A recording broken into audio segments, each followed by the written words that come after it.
Eu aprendi a jogar xadrez na minha infância e adorava jogar xadrez e tudo. Aí na minha adolescência eu viciei no Age of Mythology. Seria mais ou menos um xadrez em tempo real, assim, e mais complexo, né? Porque o xadrez é um jogo, ele é sensacional por ser simples, né? Tão simples e tão rico em possibilidades ao mesmo tempo. Mas esse Age of Empires, ele não é em turnos, é um jogo onde você gerencia uma civilização, quer dizer, recursos, você decide o que fazer, o que criar, e daí tem que atacar outro povo que também está na mesma situação. Então é um jogo de completa estratégia, né? E eu fui extremamente viciado nesse jogo, assim, fui um gamer mesmo. Não tinha vida social naquela época, só vivia para jogar. E acabei, inclusive, tive no ranking entre os 100 melhores do mundo durante uma época, porque realmente me dedicava. Isso com a internet 56k, viu? Era uma baita de uma façanha. Eu tomei gosto por esses jogos de estratégia e eu aprendi muita coisa com esses jogos. Mais tarde, conforme eu fui tomando decisões na minha vida e decidi ser artista, estudar arte e tudo,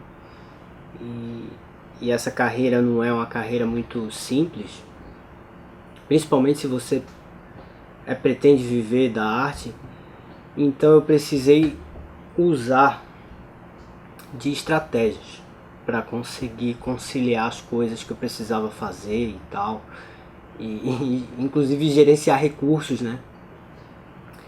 Gerenciamento de recurso, de tempo, de empreender energia, de saber o que funciona, dividir tarefas, tudo que eu aprendi com aquele jogo que era uma coisa aparentemente uma perda de tempo na minha adolescência, eu consegui aplicar isso mais tarde na vida de maneira extremamente prática. Faço isso até hoje, e para que vocês entendam, não tinha ninguém que bancasse meus estudos e tal, e a Universidade de Artes é uma universidade que é cara, porque você precisa comprar os materiais de pintura, não são baratos, são materiais caros. Tinta a óleo é um material caro, que é o que eu uso.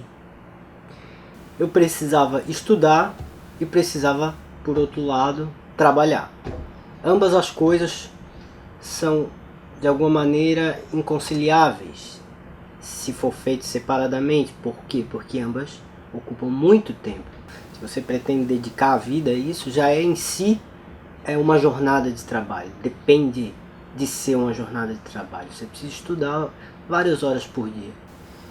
Então, quando eu estava começando a trabalhar e tudo, eu pensei, como que eu vou conciliar as duas atividades então, já que eu preciso de tempo para trabalhar e de tempo para estudar. Então eu passei a procurar empregos que me dessem a possibilidade de desenhar o dia inteiro. Empregos com desenho. Ainda que não fosse exatamente o que eu queria desenhar, eu trabalhava por uma demanda, era um desenhista contratado, mas de qualquer maneira eu estaria estudando desenho. Então eu consegui, depois de luta, né, de batalha, de procura e tal, eu consegui um emprego numa editora. E eu era o desenhista deles, o ilustrador, enfim, fazia um monte de tipo de arte lá para eles, diferente assim. Mas principalmente ilustrava material didático, fazia as ilustrações. Isso foi muito importante, porque a partir daí eu passei a desenhar 8 horas por dia. Então eu já tinha conciliado duas atividades, né? Que seria a atividade de estudar desenho e de ter um meio de subsistência e de ganhar grana para poder dedicar ao meu trabalho autoral e tudo. Por outro lado, eu não conseguia ter tempo ainda para dedicar ao meu projeto pessoal, autoral, que era o meu grande foco, sempre foi o meu foco, desenvolver um estilo e ser reconhecido por esse estilo e fazer com que ele ganhasse mais espaço na minha vida, na medida em que ele se desenvolvesse e tudo. Eu sabia que para o meu trabalho, que eu levava no período que me sobrava, né, desenhava muito à noite e tal, e publicava esse trabalho autoral, eu sabia que precisava ter conteúdo, precisava ler a literatura, precisava ver muita coisa, escutar música, ter muita referência, né? Essas coisas que são muito importantes e que eu levo muito a sério. Acho que é um dos pilares do artista, né? A fundamentação do referencial, do artístico, imagético, enfim. Então eu comecei a entender também que eu precisava arranjar tempo para ler livros. Mas como que eu ia conseguir esse tempo para ler livros, uma vez que eu já ocupava todo o meu tempo trabalhando e desenhando, né? Parei para pensar quais as possibilidades. Repare que eu comecei a falar do jogo que eu jogava porque era disso que se tratava, de possibilidades e de fazer acontecer dentro dos recursos e tal que se tem. E quando eu falo recurso, é dinheiro, tempo, espaço, possibilidades que estão dadas, né, no tabuleiro. E daí eu chegava em casa e tentava ler, porque eu queria ter um ritmo de leitura interessante, queria poder ler vários livros, ter esse conteúdo todo e tal, para poder ter conteúdo para trabalhar em pintura, né, referencial e tal. Só que eu chegava em casa cansado do serviço e não conseguia ler, não tinha como ler.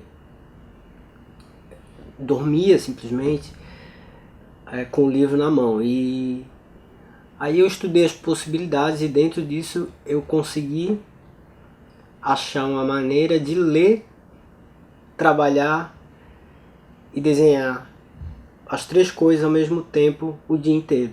Então eu passei a escutar audiobooks todo dia enquanto trabalhava na editora.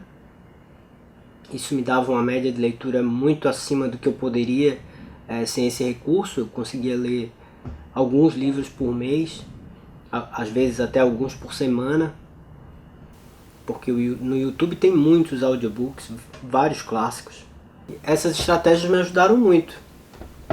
E eu atribuo isso ao que eu aprendi jogando Age of Empires, Age of Mythology, na verdade.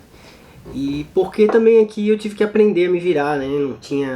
Não tinha patrocínio, não tinha recurso sobrando e enfim, não tinha ninguém bancando nada. Daí dentro dessas possibilidades fui fazendo acontecer, assim.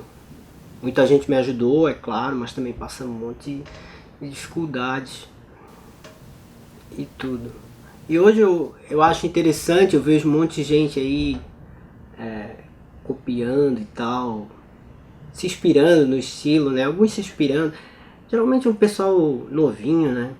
Gosta do meu trabalho e tal, mas fica uma coisa, tipo, toma como referência. Às vezes uma referência meio...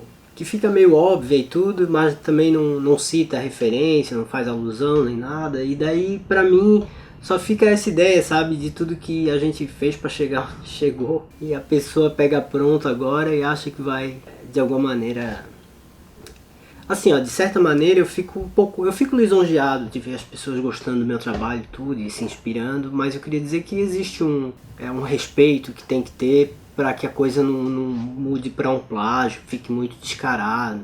Tem gente que eu vejo usando, muitas referências assim, absolutamente, do jeito como eu desenho, do jeito que eu estruturo frase e desenho, do jeito que eu uso a vírgula, do jeito... as coisas mais... Mas enfim. Então, só para concluir agora, acabou a bateria, desculpem se a luz mudou um pouco, mas eu quero saber de vocês também que tipo de estratégias vocês usam para estudar. Eu também estudei muito os meus artistas favoritos e continuo estudando até hoje. Acho muito importante ter esse referencial e tudo, e principalmente conhecer os processos dos artistas que a gente gosta, especialmente se ele estiver aberto a mostrar o processo de criação dele, porque para quem pretende ter um processo criativo, é muito importante conhecer outros processos criativos.